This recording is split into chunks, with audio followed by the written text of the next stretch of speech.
स्तर कुछ ज़्यादा अच्छा रहा नहीं, एकदम मध्यम लेवल की फैमिली से हूँ मैं। तो मुझे पता था कि गवर्नमेंट की वैल्यू क्या है और प्राइवेट सेक्टर की वैल्यू क्या है। देखिए सच कहूँ तो मेरे पास इतने पैसे नहीं थे कि मैं कोचिंग ज्वाइन कर पाती। तो पहला फोकस तो उस पर होना चाहिए जो हमारा स्ट्रांग हो, ताकि उस पर हमारा नंबर ना कटे। तो मम्मी कहती थी कि तुमको गवर्नमेंट जॉब लेना ही है बेटा, और मेरी मैम कहती थी कि तुम गवर्नमेंट जॉब ले लो। सोसाइटी हमसे बनती है और हम सोसाइटी से नहीं बनते। जैसे ही आप कुछ अचीव कर लेते हैं तो आपके पास रिश्तेदार आ जाएंगे, आपके पास सोसाइटी आ जाएगी, आपके पास बहुत सारे रिश्ते बन सकते हैं। क्योंकि जब हम हार को गिरते हैं तो हमको पता होता है कि हमें जीत के लिए क्या क्या चाहिए।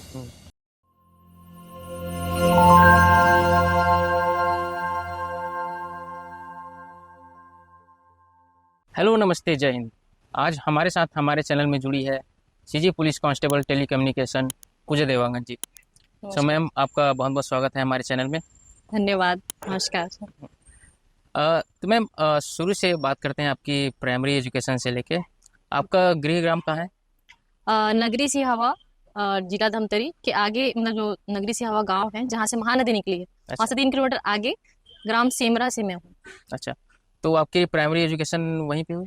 नहीं, मेरा शुरुआत से रहना रायपुर में ही हुआ है। अच्छा। मैं सरस्वती शिशु मंदिर रोहिणीपुरम से 2012 में पास आउट हुई हूँ, वहाँ से हुआ है। ठीक है। स्कूल के दिनों में, प्राइमरी स्कूल के दिनों में आपका पढ़ाई का लेवल किस प्रकार से था? मतलब आप एवरेज थी, अब एवरेज थी, या बैक बेंचर जिसे कह सकते हैं, या टॉपर थी क्लास में? किस प्रकार से आपका एजुकेशन हुआ? जब तक प्राइमरी चला है तब तक तो मैं बैक बेंचर तो बहुत अलग बात हो जाएगी, बहुत मेधावी छात्र थी। अच्छा। पर जैसे जैसे माध्यमिक शिक्षा में आई, फिर उसके बाद जो उच्चतर हुआ, तो उसके बाद सारा कुछ थोड़ा सा डाउन हो गया, लेकिन हमेशा मैं एवरेज स्टूडेंट से अबव ही रही। आखिरी में जब 12th मेरा पास आउट हुआ तो मेरा 74.8% था। तो एक मध्यम लेवल तो कहा ही जा सकता है, उच्चतर ना कहूँ तो ऐसा था जी। तो आपने शुरुआत से अपनी पढ़ाई शिशु मंदिर से प्रारंभ करी और 12वीं तक वहाँ थी? नहीं, मैं जो पहली से 5वीं तक मैंने पढ़ाई पंडित सुंदरलाल शर्मा सुंदर नगर रायपुर में की है। अच्छा। उसके बाद 6वीं से लेकर 12वीं सरस्वती शिशु मंदिर रोहिणीपुरम रायपुर से की है। तो सरस्वती शिशु मंदिर की बात करते हैं जी, क्योंकि वहाँ से मैं भी पढ़ा हुआ हूँ। जी। तो वहाँ अलग ही कल्चर होता है, जी। हमारे भारतीय संस्कृति के बारे में सिखाया जाता है। जी। वहाँ की आपकी कोई मेमोरीज अगर आप शेयर करना चाहते हैं तो? मुझे जो एक चीज का जो जरिया वहां से मिला है, वहाँ बौद्धिक प्रतियोगिताएं होती है, जिसमें बुद्धि का इस्तेमाल हो सके ऐसे गेम्स भी होते हैं, और अलग अलग तरीके की प्रतियोगिताएं होती है। जैसे कि आपको गीता पाठ सिखाया जाता है, आपको कविता पाठ सिखाया जाता है, आपको और तात्कालिक भाषण सिखाया जाता है। ऐसे बहुत सारी चीजें हैं। मुझे अभी फिलहाल विज्ञान में आप प्रदर्शनी लगा सकते हैं, और ये इंटर सरस्वती शिशु मंदिर होता भी है, ऑल इंडिया लेवल पे भी, अखिल भारतीय स्तर पे भी इसका आयोजन होता ही है। तो वहां से बच्चे आगे ही बढ़ते हैं और उनको अपनी प्रतिभा दिखाने का अवसर भी मिलता है। खेल तो होते ही हैं। जी, मुझे याद है 1 घंटे का तो वहाँ प्रार्थना ही होता था। जी, सरस्वती बिल्कुल। वंदना और जी, भी बाकी चीजें होती थी। जी। और जब हम लंच करने बैठते थे तो उसमें भी हाँ, भोजन मंत्र भोजन होता मंत्र। था। है ना? तो ठीक है। तो सरस्वती शिशु मंदिर में आपने 6वीं से 12वीं तक आपने पढ़ाई करी। जी, तो 11वीं में अपना कौन सा विषय लेके पढ़ाई करी है? मैंने मैथ्स लेकर पढ़ाई की। मैथ्स लेके पढ़ाई करी। जी। तो किस पॉइंट पे आपको ये दिमाग में ख्याल आया कि आपको भी किसी सरकारी नौकरी में या पुलिस फोर्स में स्पेसिफिकली आपको ये ज्वाइन करना है? देखिए, शुरुआत से ऐसा रहा है फैमिली का बैकग्राउंड कि स्तर कुछ ज़्यादा अच्छा रहा नहीं। अच्छा। एकदम मध्यम लेवल की फैमिली से हूँ मैं।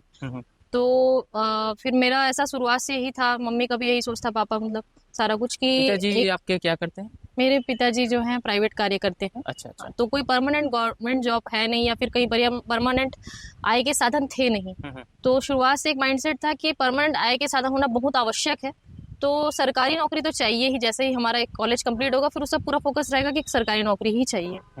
सोचा नहीं था उस टाइम पे कि पुलिस ही ज्वाइन करना है, पर मेरे लिए उस टाइम पे सरकारी नौकरी ही ज्यादा तो समझ आपने 11वीं 12वीं में ये डिसाइड कर लिया था कि सरकारी नौकरी लेनी है? जी, ये तो पहले से ही डिसाइडेड था कि अच्छा। लेना ही है। हाँ, अच्छा। जी। फिर आपने कॉलेज कहाँ से कंप्लीट किया अपना? मैं गवर्नमेंट इंजीनियरिंग कॉलेज जगदलपुर से पास आउट हूँ। मैंने वहाँ से इलेक्ट्रॉनिक्स एंड टेलीकम्युनिकेशन इंजीनियरिंग में 2012 से लेकर 16 तक के इंजीनियरिंग की हुई है। अच्छा। जी। इंजीनियरिंग में आपका एक्सपीरियंस कैसा रहा, क्योंकि कॉलेज लाइफ होता है और आप बाहर भी हॉस्टल में रहे, जी जी बिल्कुल। तो वो बहुत एक्साइटिंग समय होता है जरूर ना? जरूर जरूर। तो वहाँ रहकर थोड़ा सा गवर्नमेंट एग्जाम की तरफ फोकस करना थोड़ा सा मुश्किल हो जाता है एक्सपीरियंस के लिए।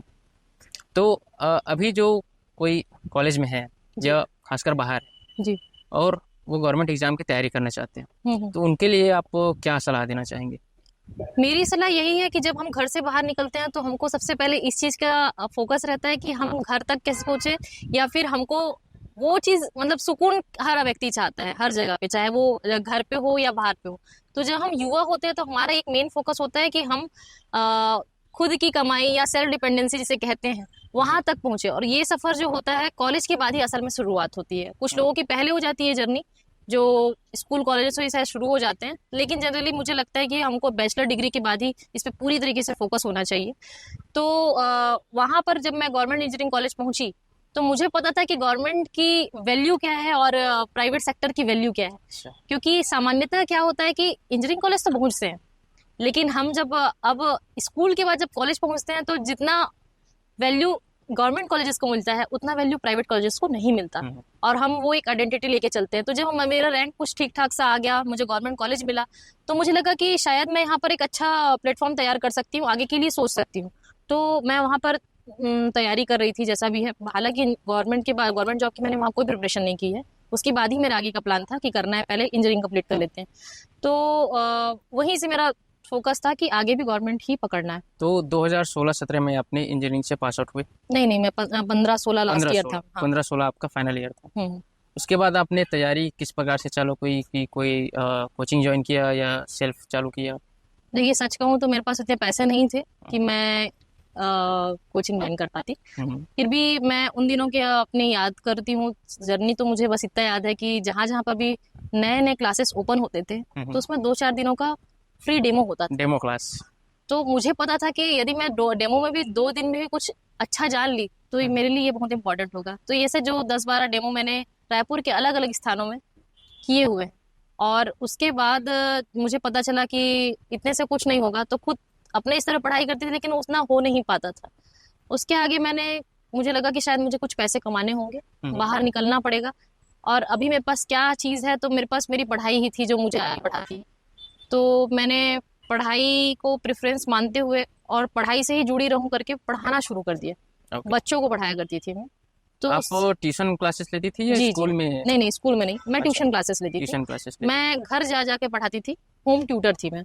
ये आप रायपुर में करती थी? बिल्कुल, रायपुर के अलग अलग जगहों पर, तो बच्चों के घर में जा जाकर। तो पूजा जी, उस समय ना तो इंटरनेट उतना ज्यादा आया था, नहीं किसी के पास मोबाइल था जी। आज के समय में जो ऑफलाइन अफोर्ड नहीं कर सकते वो ऑनलाइन परचेस कर लेते हैं जी, या ऑनलाइन यूट्यूब से भी पढ़ाई कर सकते हैं, लेकिन उस समय ये संसाधन उपलब्ध नहीं थे जी। तो आपके पास या तो ऑफलाइन था या तो खुद से बुक ला के पढ़ना था जी। तो आपने बताया जैसे कि आप ऑफलाइन हाँ, मैं किताबों से ही पढ़ती थी। किताबों से ही पढ़ती थी, मतलब ऑफलाइन आप कोचिंग ने ज्वाइन कभी नहीं किया? नहीं, मैं जब पढ़ाना शुरू की तो मैंने कुछ पैसे इकट्ठे किए, घर चलाने के लिए भी मैं पैसे दिया करती थी क्योंकि बहुत जरूरी था वो देना, और अपने गाड़ी के लिए भी समय निकालना, मतलब पैसे निकालना ही पड़ते थे पेट्रोल वगैरह के लिए। और फिर जो पैसे कुछ बच जाते थे तो मैंने एक कोचिंग ज्वाइन की थी, और उसी से ही थोड़ा सा आगे बढ़ते रही। और जी। तो जैसे आप इंजीनियरिंग बैकग्राउंड से हैं तो मैथमेटिक्स आपका काफी सही रहा होगा? हाँ, एक सामान्य व्यक्ति से थोड़ा सा तो सही बोल सकते हैं। आजकल जो गवर्नमेंट एग्जाम की तैयारी है जी, इसमें लोग जीएस और बाकी चीजें तो कर लेते हैं, लेकिन कई लोग मैथमेटिक्स रीजनिंग में अटक जाते हैं। जी जी। तो उनके प्रिपरेशन के लिए आप उन अभ्यर्थियों को कुछ सलाह देना चाहेंगे जो अभी स्कूल में है, कॉलेज में है? मुझे लगता है कि आप कंटिन्यूस रहेंगे, लगातार किसी चीज की प्रैक्टिस करने से वो चीजें ज्यादा स्पष्ट हो पाती है। तो जिन चीजों की हम तैयारी कर रहे हैं, चाहे वो गवर्नमेंट सेक्टर की हो या फिर पर्टिकुलर कोई भी एग्जाम्स की बात कर रहे हैं, तो हमको जो जो उसके सिलेबस में जो चीजें हैं और उन सिलेबस में जो जो पॉइंट्स है, जो हमारा प्लस पॉइंट है और जो हमारा माइनस पॉइंट है, मतलब जिस चीज में हम तेज है और जिस चीज में हम कमजोर है, उन दोनों को फोकस करते हुए पहले तो उसमें फोकस करें जो हमारे स्ट्रॉन्ग पॉइंट है। जैसे विषय की बात करें, यदि गणित के विषय की बात करें तो उसमें बहुत सारे ऐसे सब मतलब कहना चाहिए टॉपिक्स है जो हमारा व्यक्तिगत स्तर पे देखा जाए तो अलग अलग लेवल पे स्ट्रांग रहता है। तो पहला फोकस तो उस पे होना चाहिए जो हमारा स्ट्रांग हो, ताकि उस पे हमारा नंबर ना कटे। और रही बात जो वीक है, तो वीक में हम हमारे पास टाइम कितना बचा है और उस चीज़ को कितना अच्छे से कवर कर सकते हैं, फिर उस पर काम करना चाहिए। ठीक है, तो आपने 2019 में पुलिस सर्विस ज्वाइन करी जी। और उसका पेपर आपने भरा था 17-18 में? 17 नहीं, 18 में ही आया था 18 में ही आया और था। 18 में ही भर्ती हो गई थी। फिर उसके बाद लोकसभा चुनाव, विधानसभा चुनाव विधानसभा पड़ा था। चुनाव जी था 18 में। तो आप जो है आप शुरू से ही पुलिस में भर्ती होने के लिए प्रिपेयर कर रही थी या किसी और एग्जाम का प्रिपेयर कर रही थी? क्योंकि कई लोग हैं व्यापम की तैयारी करते हैं, सीजीपीएससी की तैयारी करते हैं, जी जी तो थोड़ा सा सिलेबस और क्वेश्चन लेवल थोड़ा सा डिफरेंट हो जाता है। जी। तो आपने किस चीज़ को, किस एग्जाम को फोकस में लेके अपना तैयारी शुरू किया था? मैं बेसिकली व्यापम को ही लेकर चल रही थी हम्म और इस बीच में बहुत सारी भर्तियां मैंने दिलाई भी है। हम्म और एग्जाम्स की बात करें तो मैंने इसके अतिरिक्त भी बहुत सारे एग्जाम्स दिलाए हैं व्यापम के छोड़ के, हम्म। क्योंकि उस टाइम पे बस एक फोकस था कि जॉब लगनी चाहिए, जॉब लगनी जॉब लगना चाहिए। बहुत ज़्यादा इंपॉर्टेंट है। और जो कि मेरा तैयारी चल रहा है, तो उस तैयारी को करते हुए जो जो चीज़ें उस पर कवर होंगी, मैं लगभग उनके सभी एग्जाम्स दिलाया करती थी। तो रिटर्न का तो आपने तैयारी आपने खुद से ही करी, उसके बाद आपने कोचिंग ज्वाइन करी। जी। फिजिकल की तैयारी के लिए आप किस प्रकार से प्रैक्टिस करती थी? फिजिकल मेरे लिए रिटर्न से ज़्यादा टफ कहा कहना चाहिए, क्योंकि मैं कभी भी एक धावक या फिर ग्राउंड की पहले से ग्राउंड बिल्कुल का नहीं रही वो हूँ। फेमिलियर नहीं थे आप? जी बिल्कुल ठीक नहीं। है। तो पहले भी कभी रहा नहीं, और फिर अचानक ग्राउंड आना, फिर उसमें मार्क्स होना या फिर उसमें क्वालिफाई होना, ये चीज़, वो इम्पोर्टेंस देना, ये बहुत अलग लेवल पे था। लेकिन जब हमको एक चीज़ जब दिमाग में होती है कि हमको जो चीज़ चाहिए, तो फिर हम उसके लिए हर तरीके से मेहनत करते हैं। तो उस टाइम पे मेरे को एक ही चीज़ दिमाग में था कि मुझे गवर्नमेंट सर्वेंट बनना है, मुझे गवर्नमेंट जॉब चाहिए, मतलब चाहिए। तो उसके लिए मैं काफ़ी डेडिकेटेड थी। जब ग्राउंड में ज्वाइन किया तो मुझे लगा कि मैं तो दौड़ने भी लायक नहीं हूँ, मेरे पैर नहीं उठते थे। तो आप और रायपुर जी, में कहाँ प्रैक्टिस करती थी? मैं पंडित रविशंकर शुक्ल के जो बीपीएड ग्राउंड है अच्छा। अंदर में, वहीं प्रैक्टिस की हुई हूँ। मेरी जो ट्रेनर है, एनआईएस कोच जो है अनीता यादव मैडम, अच्छा। उन्होंने ही हमारी तैयारी करवाई हुई थी। तो सारी टेक्निकल बातें उन्होंने आपको समझाया कि किस प्रकार से दौड़ना है, किस जी प्रकार से स्टेमिना बढ़ाना है? जी जी बिल्कुल, अच्छा। उन्हीं ने ही बताई।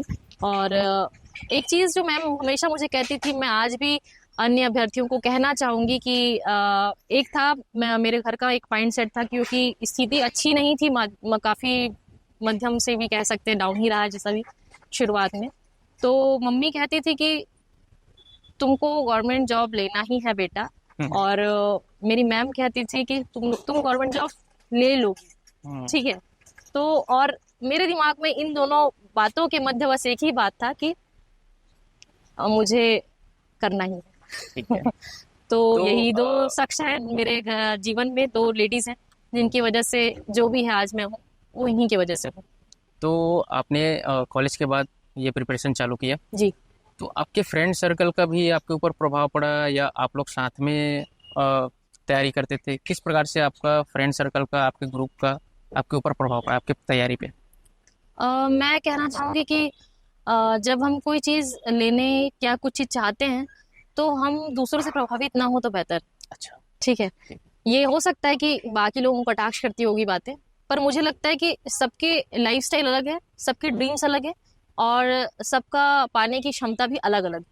तो पहला तो ये है कि हम चाहते क्या हैं, और दूसरा ये कि हम जो चाह रहे हैं वो हम किस तरीके से पा पाएंगे, उसके लिए हमको मेहनत करनी चाहिए। तो जो कॉलेज का जो फ्रेंड सर्कल था वो तो अलग ही चला गया, क्योंकि सब बाहर से थे, बस्तर में रही हूँ तो सारे बाहरी फ्रेंड रहे हैं, रायपुर से सभी लोग गए हैं, ऐसा कुछ था नहीं। तो वो तो तितर बितर हो गए, जो तैयारियों के दिनों में यहाँ आए या बिलासपुर गए वो कुछ रहे। तो वैसा कुछ उसमें तो नहीं फील्ड मानूंगी मैं, क्योंकि सबका ड्रीम पुलिस नहीं होता है, और हम टेक्निकल रहे हैं तो टेक्निकल में भी बहुत सारे लोगों की तैयारी रही, तो वो आगे उनके लिए बढ़ते गए। रही बात जब मैं ग्राउंड ज्वाइन की, तो ग्राउंड में मेरी इक्का दुक्का फ्रेंड्स बनी, जो कि मुझे पहले से जानती थी, क्योंकि मैं रायपुर की हूँ इसलिए भी स्कूल की जूनियर्स थी, और एक मेरी फ्रेंड भी है जो कॉलेज में थी, तो वो भी मिली। तो बस जब कॉलेज के बाद ये जब पुलिस का जरिया आया कि पुलिस के एग्जाम्स जाने हैं, तो मुझे एक चीज़ समझ में आया कि इसके लिए फिजिकली फिट होना बहुत ज़्यादा ज़रूरी है।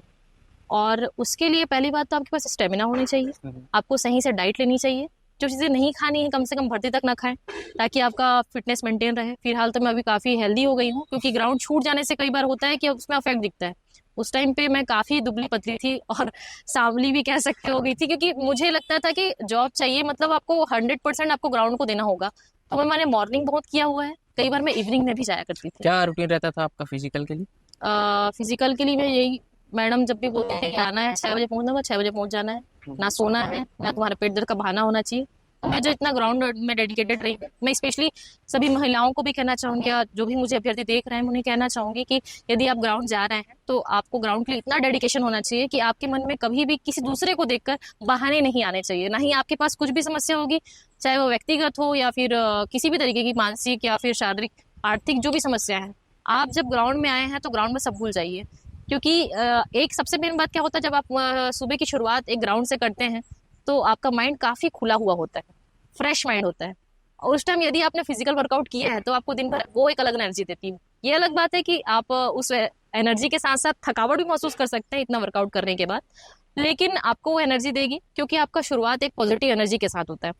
और दूसरी बात कि हम दौड़ भाग जिसकी भी तैयारी कर, जैसे कि गोला फेंक है और लॉन्ग जंप है, हाई जंप है, और हाँ 100 मीटर है, ऐसा कुछ 5 इवेंट है। हाँ। तो इन इवेंट्स की अलग अलग प्रिपरेशन होती है, और जितने जितने डिस्टेंस हम कवर करते हैं, जितनी ऊंचाई कवर करते हैं, लेंथ कवर करते हैं, उस बेसिस पे नंबर भी, तो उसका उस प्रकार से प्रिपरेशन आपको करना होगा। और यदि आपसे ऐसा लग रहा है कि स्वयं से नहीं हो पा रहा है तो मेरे हिसाब से आपको कोच जरूर ज्वाइन करना चाहिए।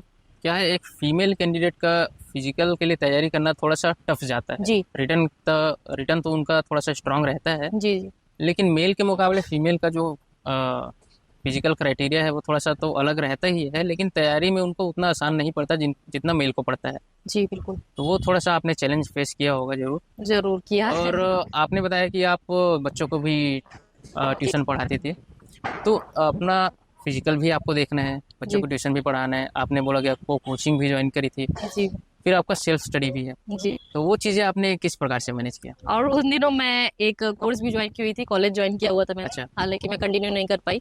तो मेरा शेड्यूल बहुत ज़्यादा टफ रहता था, मेरे को खुद की पढ़ाई के लिए समय नहीं मिलता था।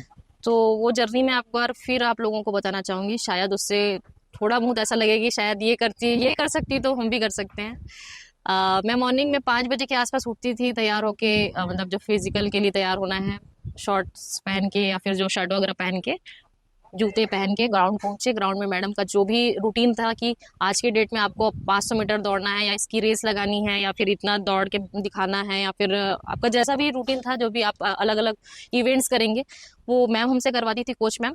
और फिर लगभग वहाँ से हम 8 साढ़े 8 के आसपास निकलते थे, और फिर 8 बजे के आसपास मेरी कोचिंग रहती थी, तो मैं वहाँ से डायरेक्ट कोचिंग जाती थी। जैसे फिर वो लॉन्ग क्या बोलना चाहिए, लोअर पहने, ऑफिस तुरंत वहाँ से बैग पकड़े हुए थे जो सुबह से लेके आए हुए हैं, उसी को लेके कोचिंग पहुँच गए।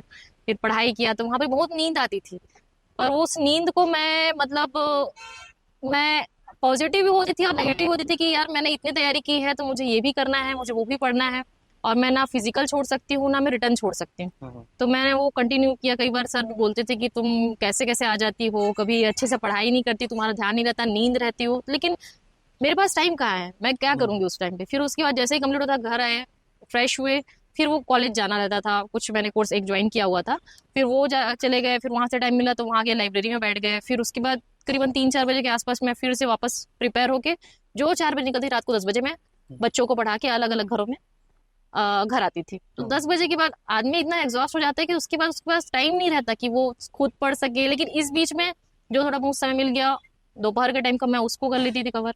और इस बीच में आपको थकान इतनी रहती थी कि बॉडी सिर्फ नींद मांगता था, लेकिन वही है कि यदि आपको चाहिए तो आपको करना होगा। तो ये है। ठीक है। तो आपने बताया कि आपकी फैमिली की तरफ से तो आपको पूरा सपोर्ट था कि गवर्नमेंट जॉब लेनी है, जी बिल्कुल। लेकिन अभी तो हम 2024 में हैं, जी आप 2016-17 से आपने तैयारी चालू कर दी। जी उस समय एक 21-22 साल की लड़की का बाहर जाना, इतना सब करना, थोड़ा सा सोसाइटी वालों को थोड़ा सा उतना नॉर्मल नहीं था। जी जी वो प्रेशर आपने भी थोड़ा बहुत झेला होगा। तो आज जी की जो लड़कियां हैं जो कुछ अचीव करना चाहती है, जी। तो उनको आप क्या मार्गदर्शन देना चाहती हैं? मेरा ऐसा मानना है कि सोसाइटी हमसे बनती है और हम सोसाइटी से नहीं बनते। तो जब भी आप मेहनत कर रहे हैं या संघर्ष कर रहे हैं, तो आप ये हमेशा याद रखिए कि आपके साथ कोई नहीं होगा। ऐसे बहुत सारे लोग हैं जिनकी फैमिली भी सपोर्ट नहीं करती, सोसाइटी तो बहुत दूर की बात मैं बोलती हूँ। तो आप जब लड़की हैं, महिला हैं, तो आप ना सिर्फ सोसाइटी को फेस कर रही हैं, आप व्यक्तिगत जीवन में भी बहुत कुछ फेस कर रही हैं। क्योंकि मैं महिला हूँ, मुझे मालूम है कि क्या क्या चीज़ें होती हैं। तो हमेशा याद रखिए जब आप संघर्ष कर रही हैं, या कोई भी लड़का को भी कह रही हूँ कि यदि लड़की की भी बात है कि आप संघर्ष कर रहे हैं, तो आपके साथ कोई नहीं होगा। जैसे ही आप कुछ अचीव कर लेते हैं तो आपके पास रिश्तेदार आ जाएंगे, आपके पास सोसाइटी आ जाएगी, आपके पास बहुत सारे रिश्ते बन सकते हैं। तो आप हमेशा याद रखिए कि जब भी संघर्ष होता है वो एकल होता है, सही। और जब आप कुछ निखर के आते हैं, मेहनत आपको रंग दिखाती है, तो आपके पास आगे पीछे खड़े होने वाले बहुत होते हैं। तो आप संघर्ष के लिए हमेशा अकेले ही खड़े होने की तैयारी रखिए। तो 19 में आपने एग्ज़ाम पास किया। जी। तो एग्ज़ाम में क्या होता है कि लिमिटेड टाइम होता है, उसके बाद लिमिटेड नंबर ऑफ क्वेश्चंस होते हैं। जी। तो वो आप किस प्रकार से आपने अपना एग्ज़ाम में टाइम शेड्यूल किया था कि मैं इस सेक्शन को इतना टाइम दूंगी, इस सेक्शन को इतना टाइम दूंगी? किस प्रकार से आपने एग्ज़ाम को टैकल किया था? पहला तो मैंने वही कहा कि जो हमारे स्ट्रॉन्ग पॉइंट है उस पर पहला फोकस होना चाहिए। जैसे जितने भी सब्जेक्ट्स हमने सिलेबस में हैं, उसमें से आपका फेवरेट सब्जेक्ट कौन सा है जिसको आप पहले कवर करना चाहते हैं, वो उसे पहले कवर करिए। क्योंकि इसमें माइनस पॉइंट नहीं है, तो ये बहुत बड़ा अच्छा पॉइंट है।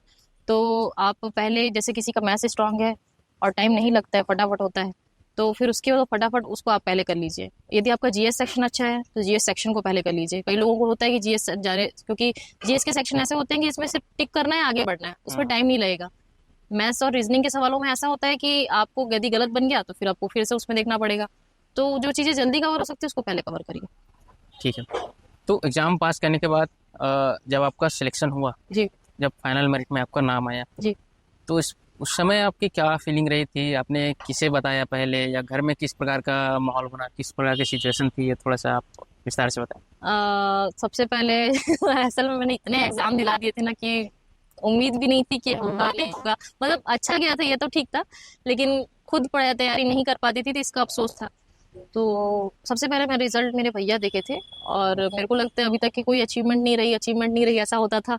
तो जो पहला जब रिजल्ट आता है, और गर्ल्स में मेरा रैंक 1 था। ओके। हाँ, तो छत्तीसगढ़ में आपका गर्ल्स में रैंक रैंक 1 था। हाँ, तो इसलिए एक अलग लेवल की खुशी थी उस टाइम पे कि अब कुछ मिला। तो वो एक अलग लेवल की, घर वाले बहुत खुश थे। घर में आपने सबसे पहले किसे बताया जब रिजल्ट पता चला? भैया भैया को मतलब आपके भैया देखे या आपने पहले देखा? नहीं, मैंने देखा और बोला कि इसका रिजल्ट देखते हैं भैया। मतलब मैं ओपन नहीं की थी, भैया अच्छा, बोले अच्छा। मेरा रोल नंबर ये है, आप देखिए। तो वो देखिए, भैया देखे। जी। घर में अच्छा खुशी का माहौल था? बहुत खुशी का माहौल था। जी। ठीक है। तो आपने क्योंकि पहली फैमिली की पहली पर्सन थी जिसको गवर्नमेंट जॉब लगी थी उस टाइम पे, तो जाहिर सी बात है बहुत खुशी का माहौल था। जी। बिल्कुल। तो आपकी ट्रेनिंग, कांस्टेबल की ट्रेनिंग कहाँ पे हुई? जैसे आपने बताया कि आप टेलीकम्युनिकेशन विभाग से हैं। जी।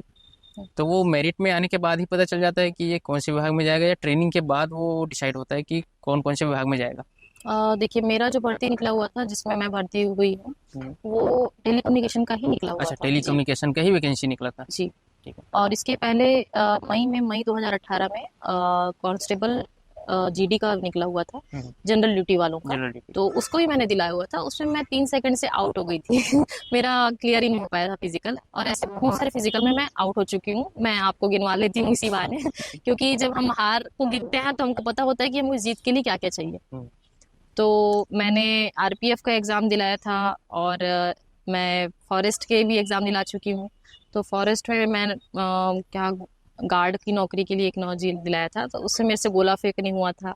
और एफसीआई का दिलाया था, फूड कॉरपोरेशन ऑफ इंडिया, उसमें हाई जंप नहीं हो पाया था।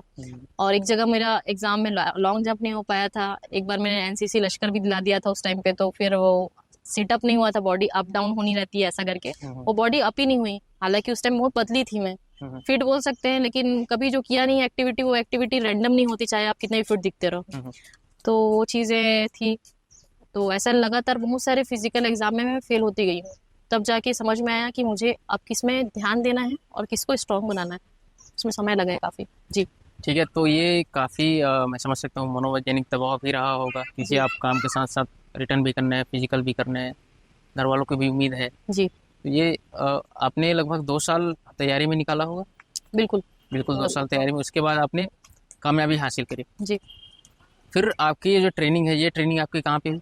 Police training school Rajnandgaon. Rajnandgaon में। जी। ट्रेनिंग कितने महीने की ट्रेनिंग होती थी? हमारे 3 महीने की ट्रेनिंग होने रहती है। कांस्टेबल टेलीकम्युनिकेशन है इसलिए। जनरल ड्यूटी वालों की 9 महीने की होती है। अच्छा। तो 3 महीने की होती है जनरली, लेकिन जब भी ट्रेनिंग में हम होते हैं, सामने कोई बड़ा जो कहना चाहिए कुछ विशेष आयोजन होने वाला है, तो उस समय और एक्सटेंड हो जाता है। तो उस टाइम पे नवरात्रि ड्यूटी होने वाली थी, तो उस वजह से हम और एक्सटेंड हो गया था। तो 4.5 महीने की ट्रेनिंग रही।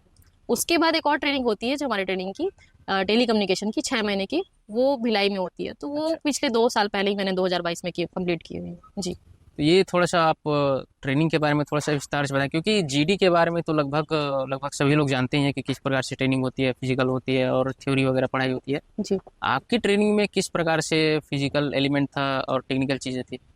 कह सकते हैं कि जितनी हार्ड ट्रेनिंग शायद जीडी की होती है और बहुत सारी चीज़ें होती है, उतनी चीज़ें टेली कम्युनिकेशन में नहीं होती, क्योंकि हम थोड़ा टेक्निकल हो जाते हैं। तो हमारा जो 6 महीने की ट्रेनिंग है वो थोड़ी टेक्निकल ट्रेनिंग है, उस पर हमारा मेन फोकस होता है अगला।